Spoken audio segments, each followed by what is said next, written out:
I was telling her all about FIRE and showing her my spreadsheets, which she didn't think were as cool as I thought were, and talking about all these different entrepreneurial ideas. But she was completely on board. I mean, at this point, we were just both basically broke high school and college kids.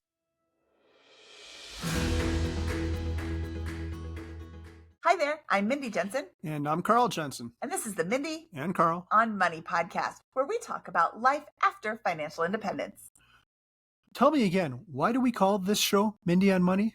Because Mindy knows everything there is to know about money and real estate and investing and relationships and communication. And sometimes Carl joins her too.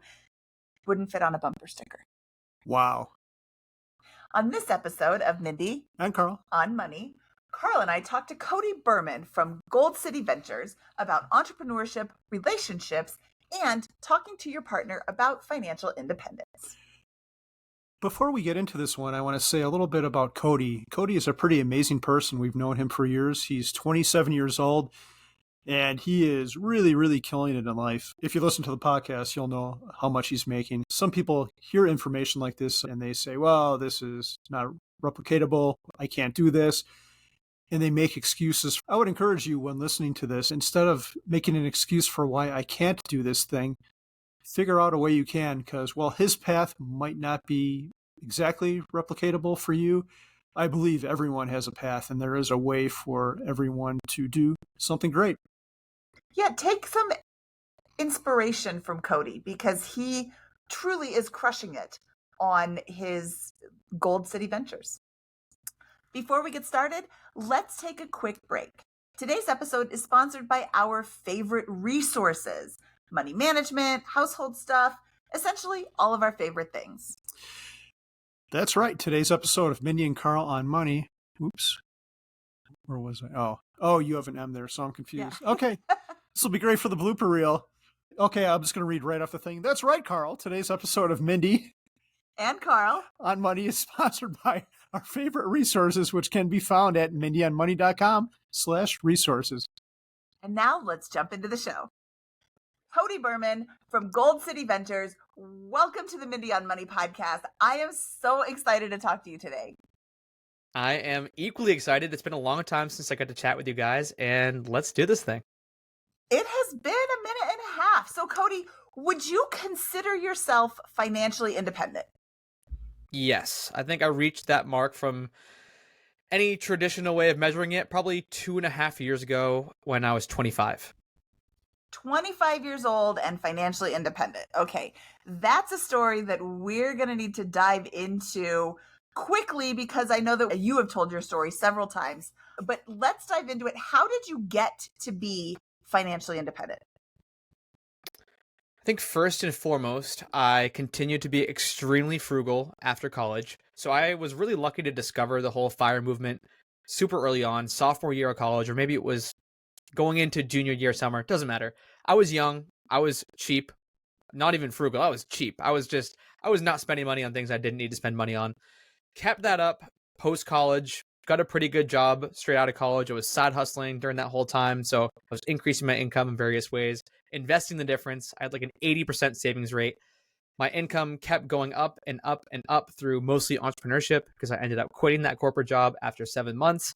Got kind of obsessed with digital products. That's where I made a lot of my online entrepreneurial money. Then I got into real estate for a bit, bought 11 doors in 1 calendar year. And by 25, I had $1.2 million net worth. I was bringing in just over $3,500 per month in net cash flow from my properties. And I considered myself financially independent at that point because I was only spending probably $2,000 to $2,500 a month. So I was like well over the 4% rule with my nest egg and via real estate. That's super cool, but I have one important question for you. I think many of us in the FI community, including me, who once took a bus ride for 2 hours to save money on an Uber when the Uber would have been like 20 minutes. We have lots of good stories about being cheap, or maybe bad stories, depending on your point of view. Do you have a good story about one time you were cheap and maybe you regret it now? Oh, yeah. I was going to say, I have a good story. It's a bad example of how to spend money. So I lived in Australia for 6 months with my now wife, Lauren. She was studying abroad. I lived abroad. It was right after I graduated college. I was like, I'm going to get out and explore the world. And I was like, I'm going to side hustle. I was listening to all these podcasts. I was part of the financial independence movement. I was listening to Tim Ferriss. So I decided that I was going to do Uber Eats on a bicycle. Great exercise. I get to work out. I get to explore the city, get to deliver food. But I didn't want to spend a lot of money on a bike. So I went on the Australian version of Craigslist. It's called Gumtree. And I bought a women's bike for $25. It was bright pink and only one gear worked. So I was stuck in fourth gear, couldn't shift. Very hilly city that I lived in. And I would just profusely sweat. My legs would be on fire. I would side hustle for maybe 3 to 4 hours at a time before my body literally gave out. And this was kind of the final straw. I had 2 people who gave me a 1-star review on Uber Eats who said the guy who delivered my food was sweating all over it. So if I had a bike that went in first gear, if I had a bike that fit me, if I spent more than $25 on this thing and just thought of the ROI, like, hey, Cody, maybe getting the cheapest bike possible isn't the right solution here. So that's probably my best cheap story for you, Carl. I'll bet your legs look super awesome. You were like Arnold Schwarzenegger and pumping iron. The people whose pizza I sweated on didn't think so. Pizza's a little salty today. Yeah. So yeah. And that's the end of that story. Exactly. Yes. No more cheap bikes for me. So I interviewed you way back 100 years ago on the Bigger Pockets Money podcast. I want to say it was episode 26, but I don't have my calendar in front of me, so I can't remember That's quite a great exactly. memory. I think it is. Yeah. Yeah, it was a while ago. And on that show, you told us about this disc golf company that you started with your college friend who was working, I think he was in the Army or something, and he had access to CAD software so he could do the design work. So that saved you design money. And you did the fulfillment. And anyway, this company I thought was really fascinating because it gave you a source of income that allowed you to pursue entrepreneurial endeavors. Let's talk about that business for a little bit. Yeah. So when I was 19, I read The 4-Hour Workweek by Tim Ferriss. And Tim talked about what he called muses. It was basically businesses where you weren't trading your time for money. He talked about front loading the work, whether that was your time, your energy, your money, just front loading the start of any business and then reaping the reward from that front loaded work in perpetuity. So for me, I was thinking of all these different business ideas. I thought of starting a tutoring company, actually made some steps toward that. Starting a clothing company, made some steps toward that. The one that actually stuck, though, was this disc golf manufacturing company. And you remembered correctly, I had a buddy of mine, Jim, who was a mechanical engineer. So he had access to all this CAD software, so he could actually design these discs in this program. I ran marketing and finance, and we went out to manufacture what's called discs for disc golf. And for those who don't know what disc golf is, basically picture ball golf, except instead of hitting a ball into a hole, you're throwing what's called a disc into metal chains or what's called a pin.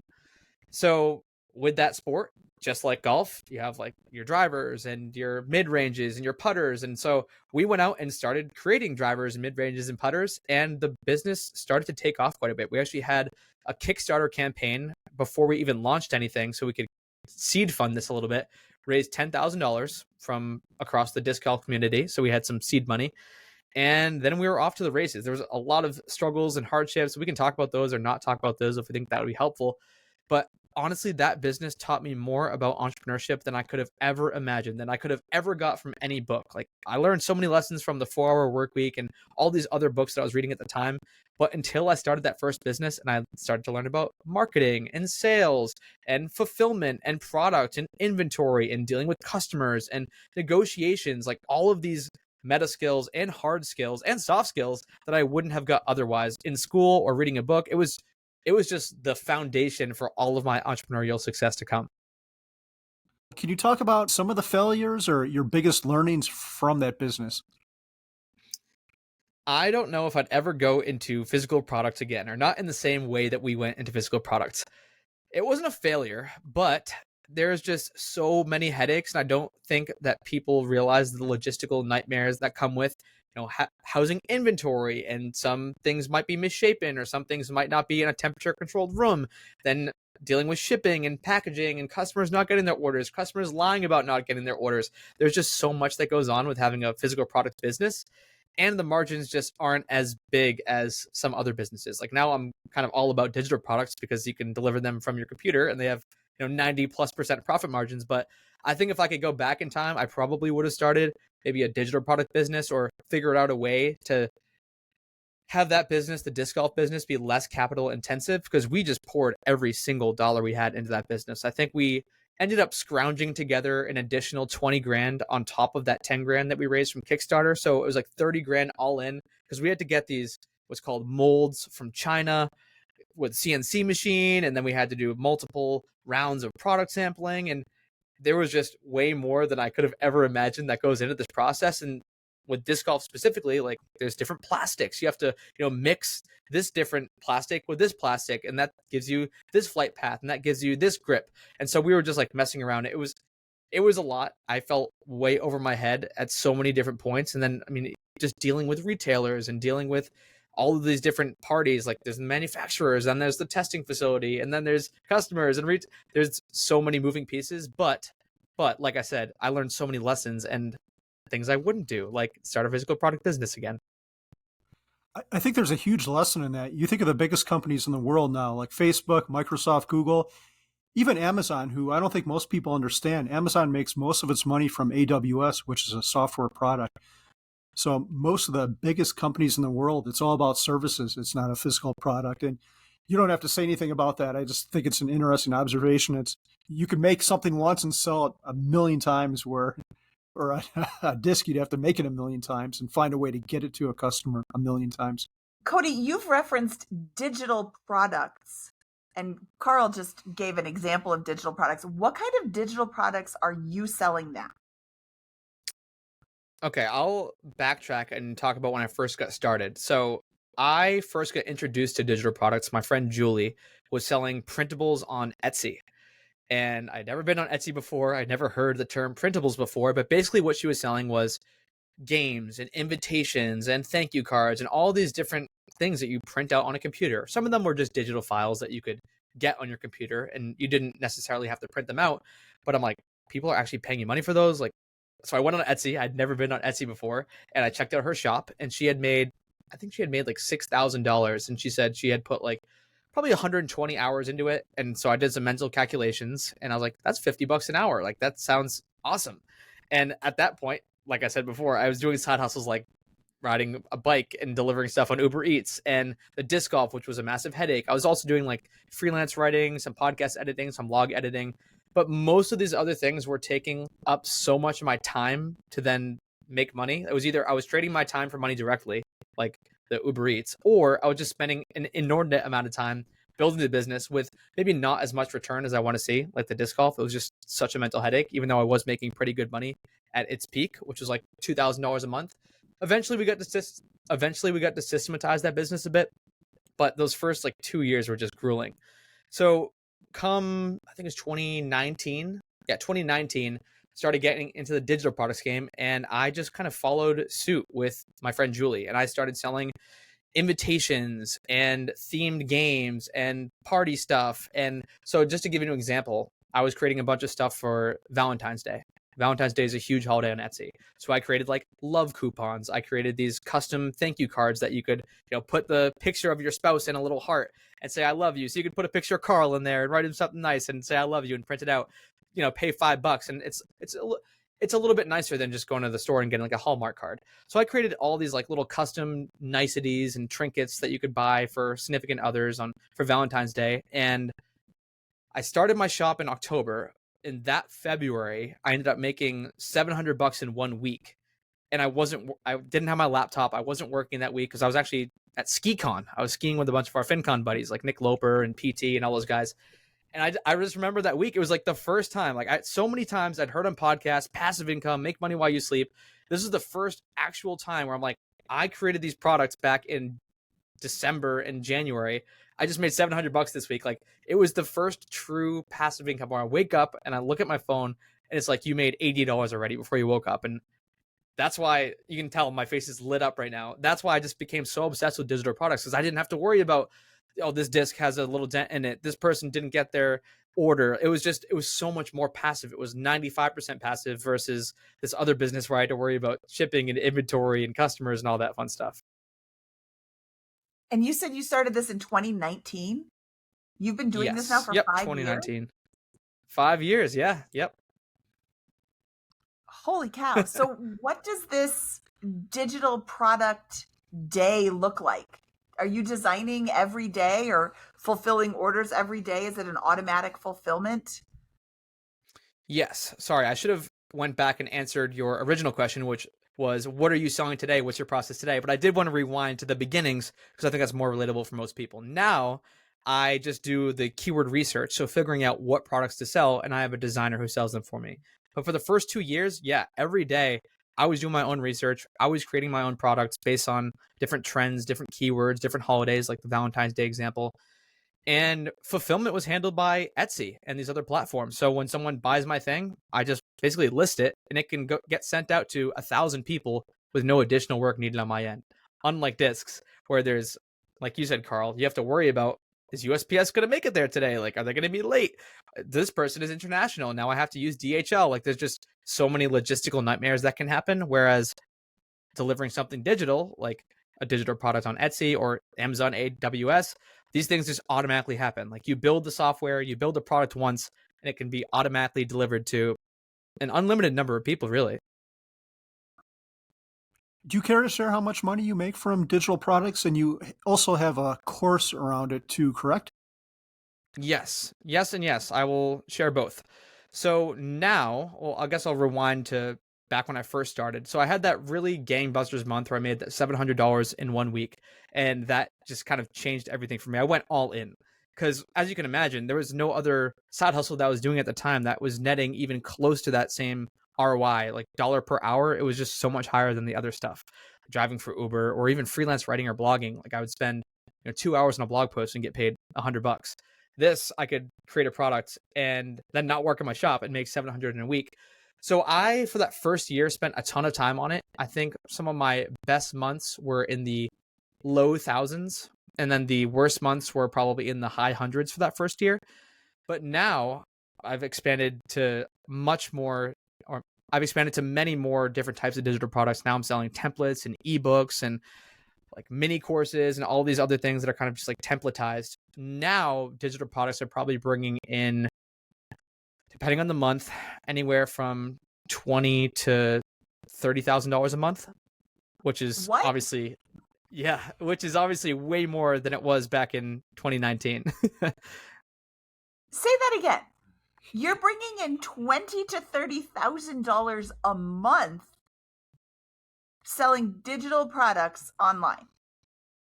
Yes. Yeah. It's been a wild journey. Okay, so I know you, and I know that you're not full of poo. But I also know that there are people listening right now who'll be like, Cody's a big fat liar. How do you go? I just don't even understand this. He's actually a pretty fit liar, if that was the case. So with digital products, I mean, where I really shined was we did build a brand out of this. So now, since we have a whole community of sellers, if we launch templates, we have thousands of people who want to then buy those templates from our shop. So for example, let's say you wanted to create some type of product, Mindy, we could have a template already basically done for you that you could just buy from us for $20. And it's like, a 20-page template that would take you hours and hours and hours to create. You can buy from us for $20, tweak it, and then resell as your own. So that's a pretty decent size. That's a pretty decent portion of our income nowadays with myself personally and with Gold City Ventures. And yeah, it's basically just been adding to the product suite over time. So like I said, once you create the product, it can sell an unlimited number of times. I have stuff that I created in 2019 that still sells today. It's not like it expires. It's not like it goes bad. It's not like it's just sitting in some warehouse somewhere waiting to be sold. It's just sitting online. If someone buys it, great. If someone doesn't buy it, yeah. If someone buys it, great. If someone doesn't buy it, doesn't matter. It's just kind of sitting in the airwaves. As I've developed in the side hustle, I've just continued to add more and more and more digital products to the suite. And now it's become a really substantial revenue source for me. Yeah, that's like an entire year's salary for some people. And you make it in a month. Is that a consistent monthly income? Yeah, yeah, pretty consistent. There's obviously up months and down months. Like end of the year is slower typically with the holidays, and there's other companies spending a lot. Like we spend a decent amount on Facebook ads, so our sales get pushed down in December a little bit. But yeah, I mean, generally it's within that range. It doesn't teeter too much. We have pretty predictable revenue. Wow. And how many products do you have approximately? Let's see. In our template shop, we have probably like 150 products. And then like I said, we also have some of the products that do really well are some of our like bigger bundles. Like we have like a 3-in-1 template bundle that's like $33. We have a seasonal product ebook that's I think it's $27. So we have some of these like higher priced. This might not sound higher priced, but in the digital product space, like it's not far-fetched to have a $5 product. But some of these more higher priced products that we're selling to our audience, those seem to do really well. So yeah, probably like 150 products total if I had to ballpark it. Wow. That's awesome. Yeah, this is really awesome. Okay, well, I was going to talk about your wife and your love life, but I want to talk about your money life too. We can talk about it all, Mindy. $20,000 a month, I'd say you're financially independent too. I was going to say, there is some maintenance. It's not like 100% hands off. I would say the biggest or the most time consuming things with digital products is like customer issues, marketing. By customer issues, I mean if someone has trouble downloading, like someone has to be there to answer that email, whether that's you or a VA that you hire. Like there are some pieces that aren't 100% passive. I like to call digital products a 95% passive income source, but it's a heck of a lot more passive than physical products, I'll tell you that. So just don't want to lead people astray thinking like you just put a product up and you make $1 million and you don't have to do anything. Like there are some other things, other considerations, like the marketing piece. Again, I just mentioned Facebook ads, being able to drive leads to your products and pricing them appropriately and doing keyword research and all the things that go into having successful digital products are things to consider as well. You live a pretty unconventional life. You had a real job for a short amount of time, right? You actually went to an office or a cube or whatever, correct? 7 months in the cube. Yep. I'm sure you love your life. I'm sure you wouldn't trade it for anything else. What separates you from someone who says, I can't do this thing, or well, Cody's story seems too crazy and ridiculous. Normal people don't do this. I do want to say it's probably not replicable for everyone. I just want to caveat that. I don't think everyone could do exactly what I did. I got lucky along the way, but I did a lot of strategic things to increase my surface area of luck. So I took opportunities, I networked my butt off. And so sometimes those opportunities that I pursued, those people I met, didn't have fruitful endings, but sometimes they did. So I just want to first say that I understand that not everyone might be in the position I was in. They might have a ton of student loan debt. Or they might be in another country, or they might have to take care of a sick parent. I get that. So I'm definitely privileged and I got lucky. But I think where I shine and where I stand out with amongst other people who are similar to age, similar demographics, similar upbringing is my willingness to fail. I think I've failed so many times at this point. We haven't talked about even half of my failures. I've probably started 25 different side hustles, and now I've whittled it down to like 3 or 4. So a lot of these side hustles are just sitting in the side hustle graveyard, and I learned so many lessons from them. The disc golf company was a big one, but I have just kind of slowly, very slowly, become unafraid to fail. And instead of looking at failures as like, oh my God, I'm so dumb, so stupid, why'd I do that? It's like, okay, now I'll never make that same mistake again. And I can take that lesson and implement it in the next business and the next business. And so I only continue to get better and better and better. I don't think of failures as like, oh my God, Cody, you just failed. You should never try again. You should just give up. You're a loser. I try to think of it as, okay, you learned your lesson. That wasn't it. Now what's the next thing? Oh, that's so good. Mindy and I have a friend who works for SpaceX, and we were talking about, I'll back up a second. SpaceX is testing a new rocket system. It's the biggest rocket ever made. And the first 2 times they've tried it, it failed. And we were talking about this with our friend, and our friend said, well, I think the general public sees that as a failure, but it's not, because every time we do that, we learned so much. Our expectation wasn't necessarily success. We've got all these sensors on the things, so we know exactly what went wrong. And on top of that, we get all this other information on how we can improve versus other space agencies. They want every launch to be perfect. So they want the first thing to ever take off to be perfect. People frame failure in the wrong way. And that's one of your superpowers, Cody, to see it as a learning experience and not a blow to your ego or something that's going to set you back. It might be a temporary setback, but in the end, it's going to put you further ahead than you would have been otherwise. I think it's a societal thing, right? Because even growing up, everyone gets a trophy, that whole mentality where you don't want to fail. And if you get a bad grade in a test, like it's shameful. It's not like, oh, you have so much you can learn. It's like you're dumb. Like, why'd you get a bad grade in a test? So I think there's something at a societal level that's wrong, and that makes people not want to fail. They don't want to share their failures. They don't even want to try something because they don't want to fail. And then they think that family and friends are going to laugh at them when in reality, most people don't care about you at all besides yourself. That's so true. That's so true. And I see that, just interviewing people on the Bigger Pockets Money podcast and listening to the Bigger Pockets Real Estate podcast, I hear people talking about their successes, and that's great. But you learn so much more from hearing somebody's failures. What did you learn from this mistake? What did you learn from this unexpected circumstance? Oh, now I just learned that too, and I didn't have to go to the school of hard knocks. Or you do have a failure, you did go to the school of hard knocks, and that is going to seep into your brain and make you remember that. I mean, I don't want to fail either, but when you remember what it felt like, it propels you forward to do better, to take this experience and apply it further.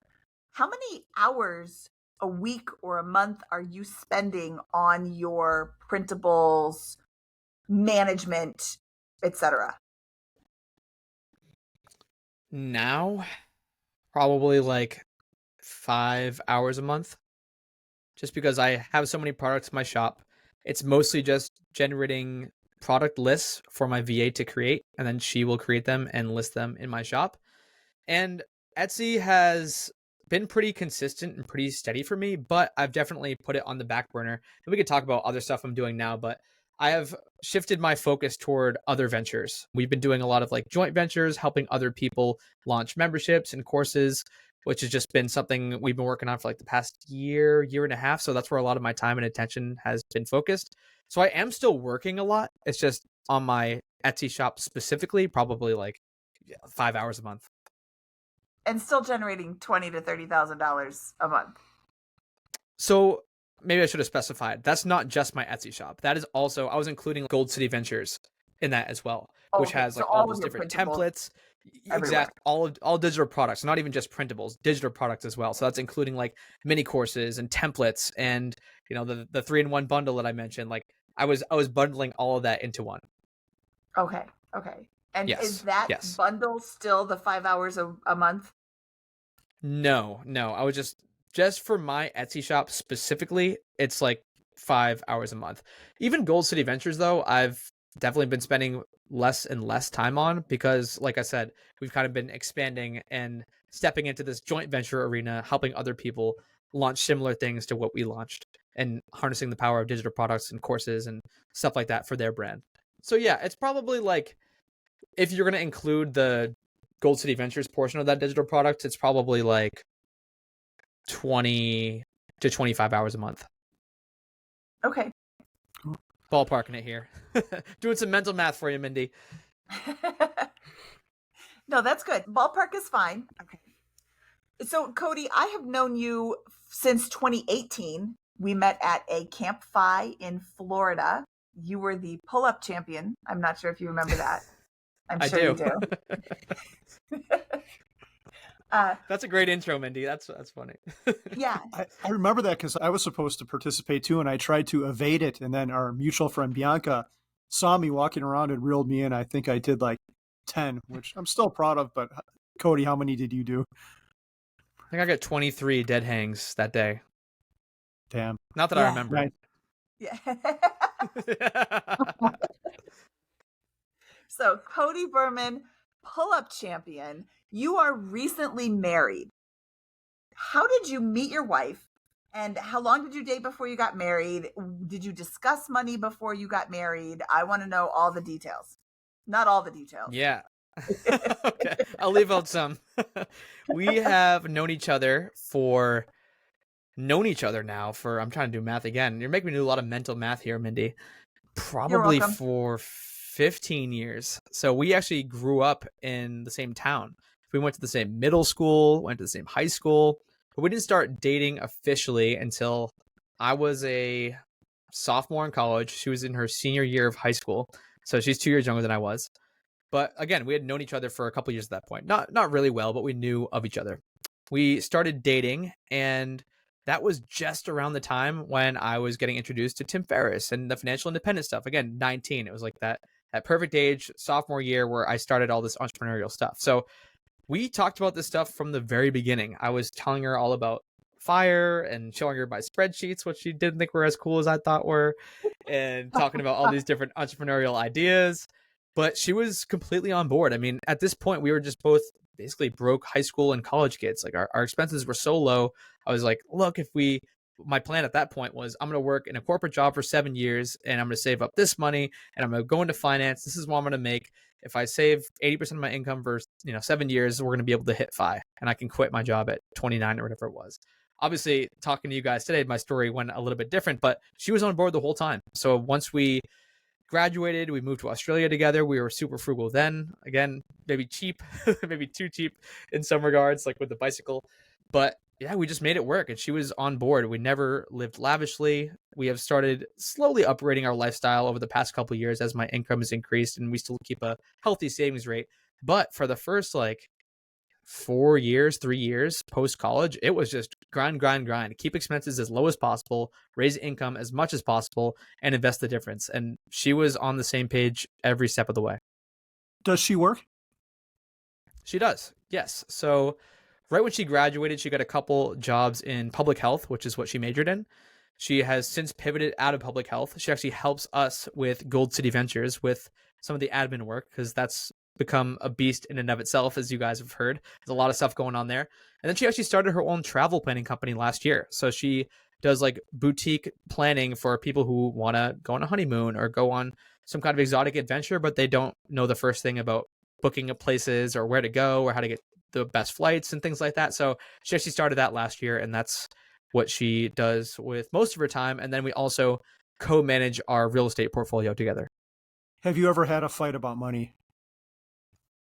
Surprisingly, no. I think because we've been on the same page for so long and we were together, sleeping in the car in Australia, or not that we were homeless, but on some of our trips in Australia, we couldn't afford a hotel. So we'd just sleep in the car. We'd eat beans and tuna for dinner and she was there. So I feel like coming from that together has just kept us on the same page. And so, no, we've never once had a money argument, which has been great. And I think I definitely, like I said before, I'm lucky. I think I have a lot of factors going for me in that I was able to hit financial independence so early, her being one of them. If I had maybe met someone later on who had totally different money views than me, it would have been a lot harder. If I met a super spender or someone who, they saw my income increasing and they're like, well, if you're making that much money per month, why don't we, upgrade and do all these fancy things? Whereas no, it's just been, we spend where we value. We know exactly. We actually did this fun exercise. And for those listening, you can do this where independently of one another, we just wrote down our top 10 things that make us happy. And then we compared the list afterward and they were eerily similar. And I think 9 out of 10 of them didn't involve money in any way, shape, or form. And so we were like, okay, we're exactly aligned with how we want to spend. It was about friends and family and travel and experiences. It wasn't about a luxury home and driving the Lambo and going out to a fancy dinner and having a nice watch. It was none of that. So once we realized that, and I don't remember exactly where we got that exercise from, but it was immensely helpful. It helped put us on the same page, and we've been on that same page ever since. So you got that from the Playing with Fire movie. Scott asked Taylor to write out her top 10 things, and she did. And then he said, so we're paying a premium to live by the beach, but going to the beach isn't on your top 10 things. Maybe we can move.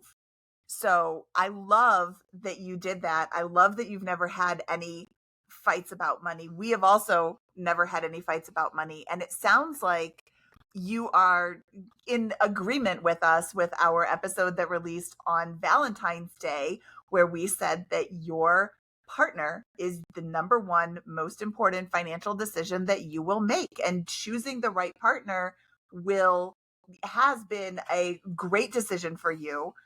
I know that you're newly married, but I also know that you will be married forever to this woman because you are so aligned in your values and you're so aligned in your thoughts about these, very important things. All the little trivial things don't matter. Yeah, I think that's a fantastic point. It's definitely one of the best financial decisions I've made as well. But I think it all comes back to having those money conversations early. I think we probably had them early mostly out of naivety, just because we were 19 and 17. Like, we didn't really know. Like, it wasn't taboo for us not to talk about that. Like, we wanted to get rich, we wanted to retire early, we wanted all that stuff. I think it does get harder as you get older. So if you're dating in your 30s and 40s, like, having those uncomfortable money conversations might be a little bit tougher when someone has, $100,000 in student loan debt. But nevertheless, like, you still need to have those conversations so you can make sure that you're on the same financial page. And people are going to be like listening to this, like, this dude's talking out of his ass. Like, what does he know about that? But I've just seen it time and time again. Like, my friends who are older, my family members who are older, those who don't talk about money up front often get in huge money fights that sometimes lead to divorce later on down the road, just because they don't realize that they're not on the same page as their significant other. What would you say to someone who, just say this person is your age and they say, well, I really want what you have, Cody, but I'm not willing to put up with the sacrifice. I don't want to live with restraint. I'm young and YOLO and all that crap. I think this goes back to the big two, which is housing and transportation. And most people, if you have them write down that list of the top 10 things they value, a big house and a fancy car is not on them. Usually it's things like travel and experiences and going out to eat, and you can still have that. You can still do those things and save a really massive proportion of your income. So what I did personally was, I'm still house hacking. I'm still house hacking. My net worth just crossed $2.5 million last month. I'm still house hacking. Like, most people aren't willing to do that, and they don't even want to do that when their net worth is negative $50,000. I am still driving the same paid off car that I was driving before, and most people don't want to do that. So it's like, even though those things don't bring a lot of value, like you just mentioned, Taylor, Scott's wife, wanted to live close to the beach, even though the beach wasn't on her top 10 list. Give yourself a long, hard talk. Give yourself a long, hard talk, if that makes sense. But just really think about what you value. And most of the time, unless you're a car enthusiast or unless you're just obsessed with HGTV and you want the most fancy home ever, and that just brings you so much value, sure, save up, do it the right way, and figure out how you can afford that. But for most people, if you can get those two under control, then you can spend pretty lavishly in some of these other areas. Like, the average, let's just use a $4,000 budget. If you can reclaim 2,000 of that by house hacking and driving a paid off car instead of leasing a car and renting a studio or a one bedroom somewhere expensive like in Boston, which is close to me, then you just reclaimed $2,000 a monthly spend with just two little choices. Like, you're not going to get $2,000 back from going out to eat one less time per week, or cutting back on coffee, or canceling Netflix. Like, you're just not going to get those big financial wins. You're going to get the big financial wins, the big savings wins from those big categories. So that's what I would say to someone my age, Carl, is like, even if you do want the fancy house and the fancy car, like, sacrifice for 5 years and you can have a massive savings rate if you're willing to live a little bit differently, maybe house hack, maybe rent out a room, drive a paid off car, buy a 5 to 7 year old used car that you can buy in cash instead of leasing the newest 2024 version. There's just a lot of things you can do on those big expense fronts that most people are unwilling to do, or they don't realize the financial impact they could have. If you still want that thing, just save up a little bit and then postpone it just a couple of years. Get your money right first, and then you can have your BMW or whatever fancy thing you want in your life. That's so important. I think a lot of people, if they went through that exercise after 5 or 7 years or whatever, they might realize that they don't want that thing anymore, which is pretty cool too. What advice would you give to a young couple who might be dating, or someone potentially looking for a partner that wants to make sure they're on the same page? This is a broad question. One question we get all the time is, I'm aware of the whole fire thing, and that's something I want to do in my life, and I want to make sure my partner's on board, or I want to find a partner who is on board. And I think you and I, Cody, are very fortunate in that we found that. Yes, And, you are. like Mindy alluded to before, it's the single most important thing in life. And if you get that right, a lot of stuff is going to take care of itself. So what advice would you give to someone who's dating or looking for a partner with similar money values? I think if you're specifically looking for a partner with these same money values, it's going to be tough. I would say lead with your heart, like find the right person for you. Don't just pick from this specific pool of fire people on some like fire dating app.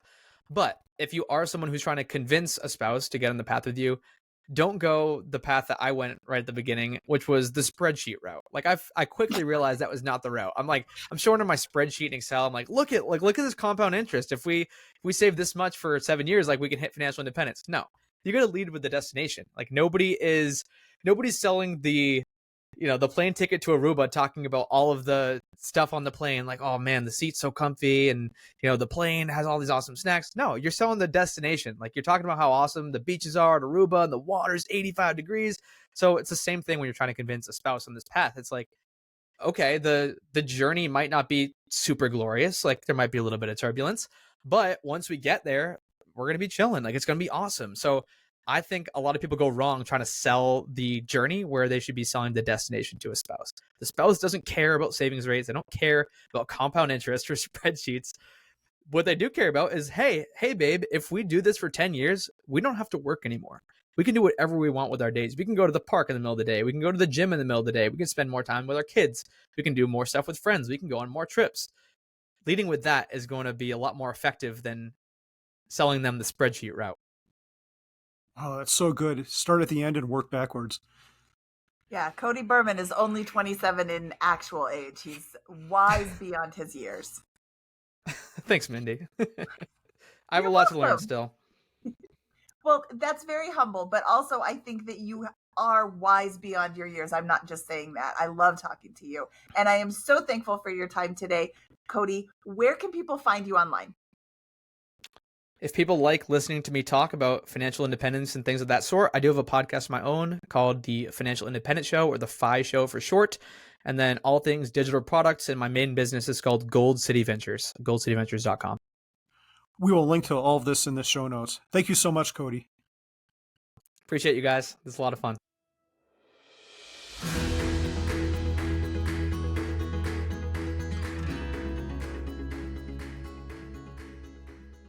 You couldn't even draw that out long enough so I could blow my nose. Are you Cody Berman from Fly to Fi or Cody Berman from Goldman Sachs Printables? The last time I heard you guys were finishing up some Reno stuff, did that all get completed? Or is that still in? So that's a no. Almost. We're so close. Almost. Yet so far away. We're like 40 hours away, though. Almost. Yeah, we just need to sit down, buckle down, and like just bust it. But it's like all the little bitsy. I think it's more than 40 hours, but it's all the little like end stuff. It's not the big remodel. It's the little bitty putting back together stuff that you're like. It doesn't make any difference once it's done, but it's noticeable when it's not done. I saw today a study about rats, and I sent it to you. Did you read it? You didn't send it to me. You posted it on Twitter. Okay, well, I didn't read it. You said, let's get a rat. And I said, no. You could have read the story. Rats are pretty smart, and they enjoy play. Like it enhances their brain or whatever. They did a brain scan on rats, and then they tickled the rats. Like they put electrodes. If you're watching on YouTube, Mitty's looking at me like I'm nuts. So the focus of this study was, I don't know who came up with this. They put something on the rat's brain to scan it, and then they tickle the rat. And it turns out rats actually make a laughing sound like people, and they enjoy it. They could see the dopamine going crazy or whatever it is in the brain. I thought this was pretty cool. It kind of made me want to go out and purchase a rat. What do you think? No. No rats or no tickling the rat? Both. Okay. No rats. I don't want any rats in my house. Okay. We've had a mouse in our house, and a rat is just like a supersized mouse. I think they're two different species. I'm not a ratologist, but I do believe they're two different species. And also, we didn't have the mouse in our house on purpose. They just come in. Yeah, it was an unwelcome guest. But are mice afraid of rats if we bought a rat? I don't know. Why do you think I know all this about rats? I don't know. I thought you were a ratologist. I said it wasn't a ratologist. You're the one who read the article. We escaped the rat race. Oh, I'm so done with you. We must know something about rats. The rat just snorted. This is the worst outtake ever. If anyone has a pet rat and loves their rat, as Mindy would not, send your comments to Mindy at mindyonmoney.com. If you love rats, regale me with your rat tales. See what I did there, rat tales? At Carl at mindyonmoney.com. How do I keep finding podcast hosts who make these terrible jokes? There's more where that came from, honey. I know. Okay, great.